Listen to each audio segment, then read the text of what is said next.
Cheikh Diallo, bonjour. Ah, ça va, ça va. Alors, à seulement 22 ans, vous êtes considéré comme l'un des fils prodigues du Mali.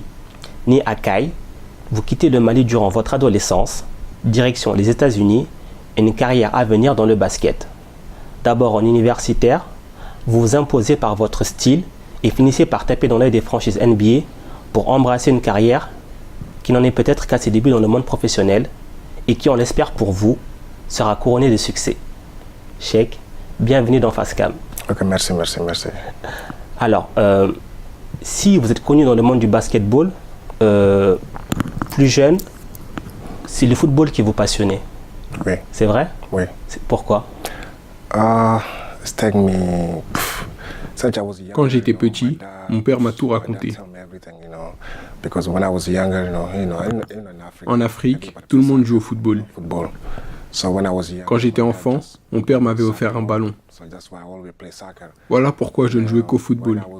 En grandissant, tous mes amis se moquaient de moi parce que j'étais trop grand. Alors j'ai juste changé de sport et j'ai commencé à jouer au basketball. Et dans votre famille, est-ce qu'il y avait des sportifs ou des gens qui pratiquent un sport intense? Si. Dans ma famille, nous sommes 5 frères. Je suis le plus jeune de ma famille. Un de mes frères a joué au football. Il était gardien de but.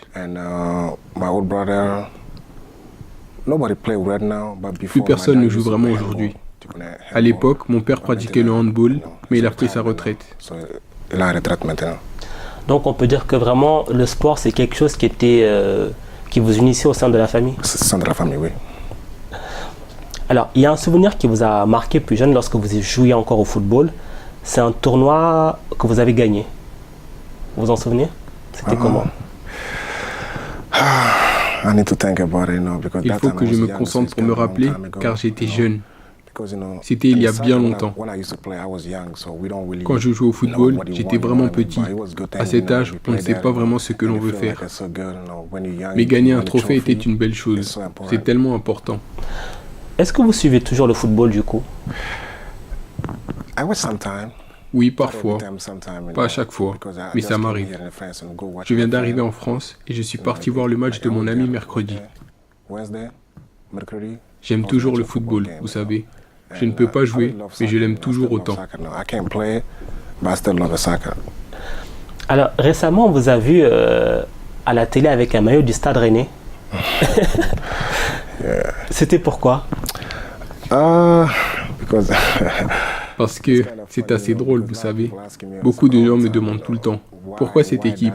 Pourquoi Rennes? Parce que j'ai mon meilleur ami là-bas, Amari. Je l'ai rencontré l'année dernière, nous parlions sur les réseaux sociaux, je ne le connaissais pas du Mali.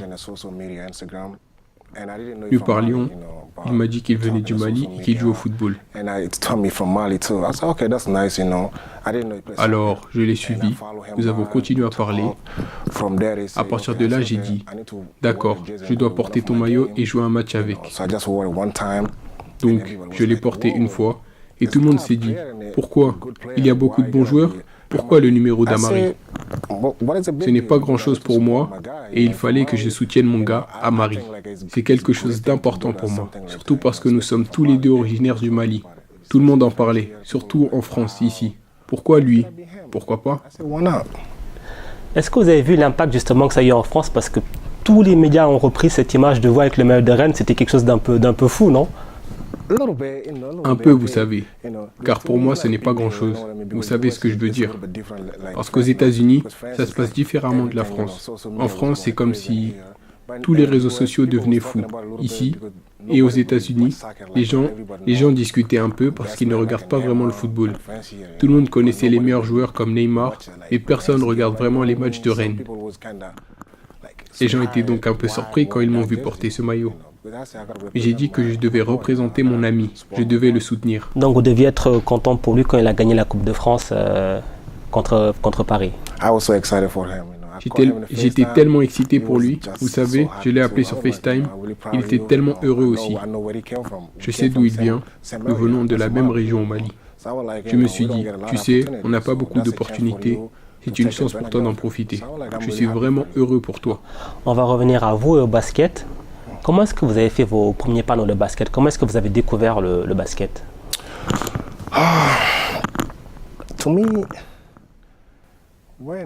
Quand j'étais plus jeune, du fait de ma famille, je ne connaissais pas vraiment le basketball. Au Mali, les gens n'aiment pas vraiment le basketball. Tout le monde joue au football. Donc quand j'ai commencé à jouer au basket, c'était en 2009. Je pense que j'ai un peu joué, mais je suis vraiment tombé amoureux du basket en 2010. En particulier, lorsque j'ai joué contre mon équipe nationale en 2011. À partir de là, vous savez que mon parcours a changé, ma vie a changé. Et j'ai rencontré Tidiane Dramé, le gars qui m'a aidé. Même maintenant, il m'aide pour tout. C'est le type qui m'a emmené aux États-Unis et m'a apporté une bonne bourse d'études universitaires. Et à partir de là, tout a changé. J'ai joué au collège pendant 1 an et c'est là où je suis maintenant. Alors justement, on va revenir à vos premiers pas dans le basket. Vous êtes encore au Mali, pardon, et vous prenez part à un camp d'entraînement. Vous vous en souvenez? Yeah, but that was a when. I think I won this camp. It was. Je pense que je suis allé à ce camp. C'est ça, c'est en 2012. 2012, yeah. Je pense que quand je suis allé à ce camp, c'était en 2012. Et à partir de là, tout a changé. Et justement, qu'est-ce qui s'est passé? Qu'est-ce qui a fait que vous avez été détecté lors de ce camp? It was a little bit different, you know. C'était votre style?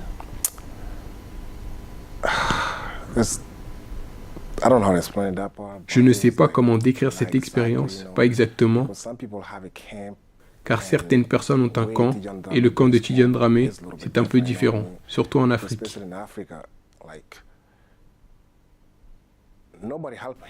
Personne ne l'a aidé, on lui a donné de l'équipement comme ça, que cela fonctionne. Je veux dire, être parrainé par Adidas. Mais Adidas ne lui a pas donné d'autres équipements en plus. Ils viennent juste en Afrique, aident des gens comme moi dans la journée. Le coach fait un excellent travail et il essaye d'instaurer un certain état d'esprit en disant « Il suffit d'aller au camp et si je vous apprécie, je peux vous aider. Mais si je ne le fais pas, je ne peux pas. Mais si je ne le fais pas, je ne peux pas juste vous aider comme ça. Parce que vous savez, si vous arrivez aux États-Unis, vous êtes vraiment un bon joueur et vous ne pouvez pas y aller et ne rien faire. Vous allez simplement perdre votre temps. Vous pourriez aussi bien rester chez vous plutôt que de venir aux États-Unis. » Alors pour vous, justement, après ce camp, tout va changer. Ce sera direction les États-Unis, dans la ville de Kansas City plus précisément. Alors, comment ça se passe dans la tête d'un adolescent comme vous à l'époque, lorsque vous quittez votre Mali où vous êtes né, pour aller aux États-Unis? C'est quelque chose de vraiment difficile. C'était vraiment très difficile.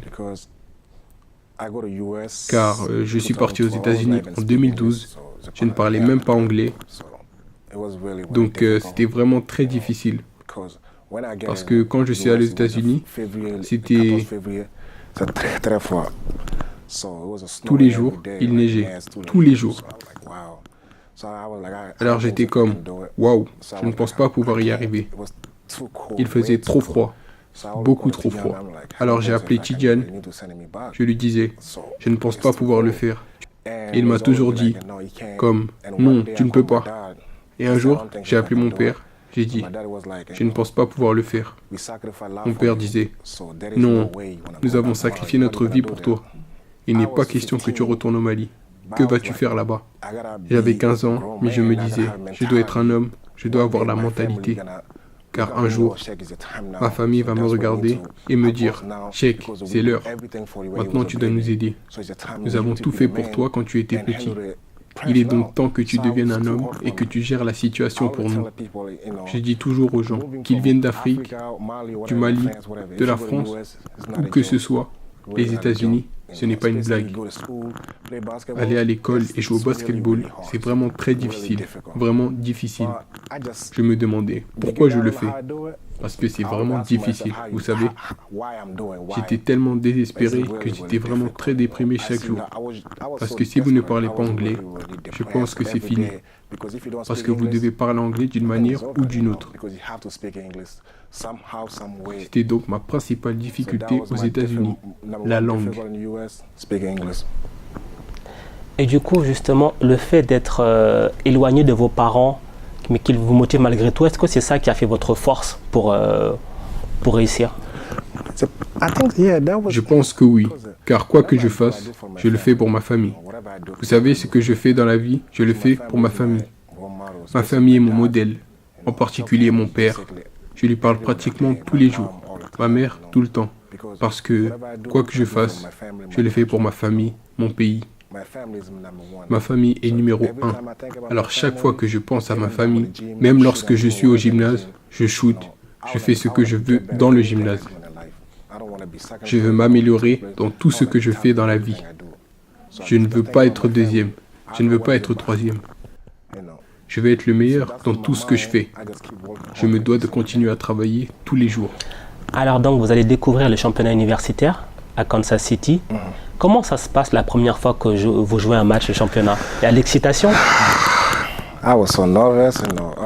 J'étais tellement nerveux, vous savez. Je ne peux pas vraiment dire ce que je ressens aujourd'hui. La première fois que j'ai joué au basketball universitaire, waouh, il y a trop de gens. Donc mon premier match, je pense que c'était en décembre 2015. 2015, tout à fait. J'étais vraiment nerveux, j'étais effrayé.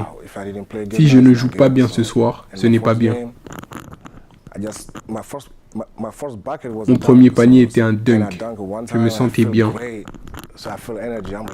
J'ai senti l'énergie, je me suis dit, waouh, c'est le moment, je vais continuer. Et je me sentais tellement mieux après le match que je ne pouvais pas y croire. Alors justement, en 2015, vous êtes élu MVP lors du Jordan Brand Classic McDonald's. Ça vous fait quoi de gagner ce titre? C'est un peu comme les All-Star Games. Mais je peux dire que je suis très chanceux d'être là, aussi parce que je peux dire qu'il n'y a pas beaucoup d'enfants africains, en particulier du Mali, de Kayes, qui peuvent simplement aller aux États-Unis et être parmi les 25 meilleurs de la promotion de 2015. Je suis l'un de ceux-là et j'ai participé au tournoi McDonald's Jordan. Je ne pense pas qu'un jeune Africain ait été nommé MVP, le meilleur joueur dans un match de Jordan ou McDonald's. J'ai donc été si heureux d'être là, remerciant Dieu de tout ce qui m'était arrivé et de ce qui m'était arrivé dans le passé. Je le remerciais parce que j'étais très reconnaissant de recevoir ce prix, ces trophées. Je l'ai toujours, vous savez. En Europe, j'ai encore ces trophées. Vous savez, chaque fois que je vais sur Google, je tape mon nom, je vois ces listes.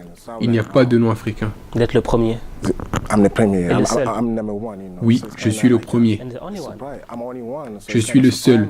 Alors ça sort du lot. Comme si c'était vraiment génial. Je ne pense pas qu'un Africain ait gagné le tournoi McDonald's ou celui de Jordan Brand Classic. Alors, on va continuer. On est en 2016. Si je vous dis la date du 26 mars 2016, est-ce que ça vous dit quelque chose? Répète encore. Le 26 mars 2016. 2016, 26 mars. Oh là là. NBA draft. I think it was a Zoom, right? Le 26 mars 2016, c'est lorsque vous vous présentez à la draft NBA. Oh, I forgot that. Oh my God. Oh oui, j'avais oublié ça, vous savez. Oh mon Dieu. Ouais. Ce jour-là, je pensais trop. Je me suis dit, waouh, est-ce que je peux vraiment y aller? Est-ce que je peux vraiment y aller maintenant? Ou je reste en Californie un an de plus. Il y avait trop de pression. J'étais nerveux. Tidiane Dramé et moi, on a juste parlé. Il disait, Cheikh, tu veux vraiment le faire? Nous devions le faire, vous savez. Je ne voulais pas retourner à l'université. Il faut que ma mère et mon père soient fiers. Alors je ne pouvais pas retourner à la fac. J'ai le potentiel et je pense que je peux le faire. Donc je travaillais beaucoup, tous les jours. Parce que quand vous êtes aux États-Unis, surtout en Afrique, vous devez travailler plus fort que les Américains, car ils sont naturellement très bons. Et si vous venez d'Afrique, vous devez travailler plus qu'eux et tous les jours. Mais si vous ne travaillez pas dur, vous n'allez pas arriver là où vous voulez être. Cela me rappelle beaucoup de souvenirs. Ce jour-là, je pleurais. Je me suis dit, je ne sais pas si je vais aller à la draft. Je ne peux pas retourner à l'école. Alors, qu'est-ce que je fais? Je vais faire quoi? Et Tidjane vient de dire, tu sais quoi? Fais-le. Et la draft, mon rêve est devenu réalité. Exactement. Vous êtes sélectionné en 33e position par les Los Angeles Clippers. Oh, that night after the draft, I was 33. Cette nuit, après la draft, j'étais numéro 33, comme vous l'avez dit. Après cela, je me dirige vers la salle des médias. Je viens juste d'être échangé. J'étais comme, waouh, parce que j'aime vraiment les Los Angeles Clippers. Blake Griffin était là. Blake Griffin est mon joueur préféré. Donc au début, je suis tellement excité d'y aller. Clippers, LA. J'allais là-bas. J'étais tellement excité. Et la première chose que j'apprends, mon téléphone sonne. Il y est écrit: Cheikh Diallo a été échangé aux Pelicans de la Nouvelle-Orléans. J'étais tellement surpris, mais néanmoins, j'étais heureux d'y avoir été drafté. Et quand on m'a échangé pour la Nouvelle-Orléans, je ne connaissais personne à part Anthony Davis, car personne ne regarde la Nouvelle-Orléans. Les médias m'ont demandé ce que je savais de l'équipe. Je vérifie donc rapidement sur mon téléphone et Google ce qui se passe sur les Pelicans. Alors vous allez découvrir justement les New Orleans Pelicans et Anthony Davis. Ça fait quoi de s'entraîner tous les jours avec Anthony Davis? It's kind of tough because c'est un peu difficile car Anthony Davis est un très bon joueur. Il a vraiment du talent. Il est aussi un excellent modèle. C'est donc un très bon modèle parce que lui et moi parlons beaucoup. Pas uniquement de basket, nous parlons beaucoup. Pour être un bon joueur en NBA, vous devez rester au gymnase, continuer à travailler dur tous les jours. Je le remercierai aussi parce que quand j'étais rookie, il me disait simplement: tu es un rookie, tu es jeune, ne laisse personne t'arrêter, ne laisse personne te dire vous ne pouvez pas faire cela. Il me dit toujours des choses positives. C'est quelque chose qui vous motive encore plus à vous surpasser. Alors, avant de finir, Cheikh, on va parler un petit peu du Mali, forcément. Quelle est votre relation actuellement avec le Mali? Vous allez souvent au Mali? Oui, j'y vais tous les ans. Je vais probablement y aller en août. Mais je ne suis pas sûr. Le Mali, vous savez, c'est mon pays. J'adore le Mali. Chaque année, c'est quelque chose que je veux continuer à faire. Les gens vous voient tous les jours à la télévision. Si vous êtes à côté d'eux, vous réalisez le rêve de quelqu'un. Ils diront: si je te vois, je te parle. J'ai eu l'occasion d'aller aux États-Unis, d'aller au collège, d'être joueur professionnel, la NBA. Donc si j'aime ça, c'est mieux si je retourne dans mon pays d'origine, ma ville natale, Kayes, pour parler avec les habitants et leur faire sentir que c'est possible, que ce n'est pas un rêve. Quand j'étais plus jeune, je n'ai jamais regardé de match de la NBA, car nous n'avions pas de télévision, nous n'avions pas de chaîne de la NBA, rien de ce genre. Au Mali, cela fait peut-être 3 ans que la NBA est arrivée, donc personne ne l'a regardé à l'époque. Et mon peuple me suit toujours, de ma ville natale au Mali, alors que je veux parler avec les gens et leur faire comprendre que tout est possible, que ce n'est plus un rêve. C'est la raison pour laquelle je vais au Mali chaque année, pour qu'ils se disent: waouh, c'est un excellent modèle, c'est un gars vraiment sympa. Je ne veux pas que les gens se disent: Cheikh, il ne parle pas vraiment aux gens. Je ne veux pas être comme ça. Je veux que tout le monde aime qui je suis. Je veux que personne ne me traite différemment. C'est pourquoi j'ai envie de retourner dans mon pays, vraiment important pour moi. Est-ce que vous avez conscience que même si vous êtes jeune, vous êtes déjà un modèle, un exemple pour beaucoup de jeunes Maliens. Comme quoi? Un exemple, un modèle pour eux. Que vous les inspirez peut-être aussi pour faire carrière dans le sport, le haut niveau. Yeah. Oui. Je pense que la raison pour laquelle il y a le camp de Tidiane tous les ans au Mali, car au Mali, comme je l'ai dit au début, il n'y a pas beaucoup d'opportunités. Les gens n'ont aucune chance. Même si vous êtes un bon joueur, tu n'as aucune chance, car personne ne te regarde vraiment. C'est vraiment difficile pour quelqu'un de te trouver et de t'aider à venir en France ou de t'aider aux États-Unis. Personne ne se soucie vraiment de qui tu es. En 2012, personne ne s'intéressait vraiment au basket. Mais en 2015-2016, j'étais le seul Malien à jouer dans la NBA. Alors les gens ont commencé à aimer davantage le basketball, et ce, grâce à moi.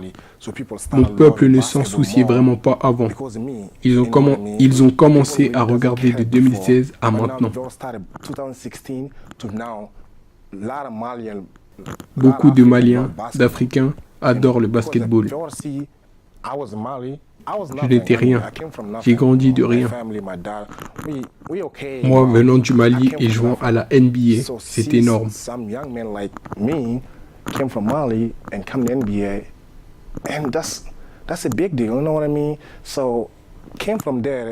La raison pour laquelle je dois y retourner chaque année et parler à des gens, à des enfants, et pas seulement à propos du basketball.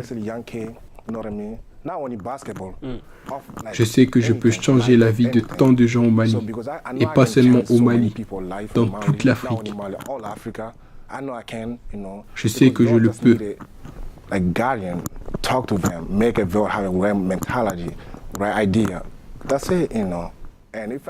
Ce n'est pas mon travail, c'est le travail du camp de Tidiane. Mais l'année prochaine, je ferai mon propre camp. Tidiane va prendre sa retraite, alors je vais prendre la relève. Donc, à partir de là, nous pouvons aider les gens, pas seulement au Mali, dans toute l'Afrique. J'étais là-bas avant, j'ai eu l'occasion d'aller aux États-Unis, alors je veux faire partager cela à d'autres personnes. Parce que Dieu m'a béni, alors je dois bénir d'autres personnes, vous savez. Donc, je vais faire en sorte que cela arrive aux autres pour que leurs rêves deviennent réalité. Ce serait votre camp, ce sera une façon pour vous, quelque part, de rendre au Mali et à l'Afrique ce qui vous a apporté? Je vais probablement faire les deux. Je vais faire ma ville natale d'abord pendant 1 an.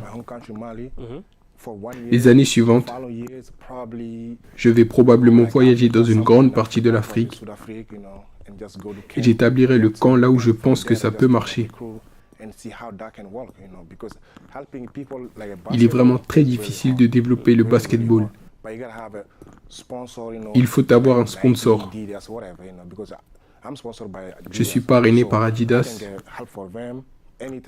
donc je peux obtenir de l'aide de leur part.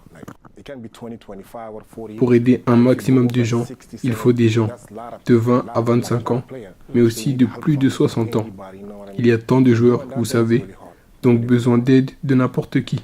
Cheikh Diallo, merci beaucoup pour cet entretien et on vous souhaite une longue carrière pleine de succès. Pas de problème, merci.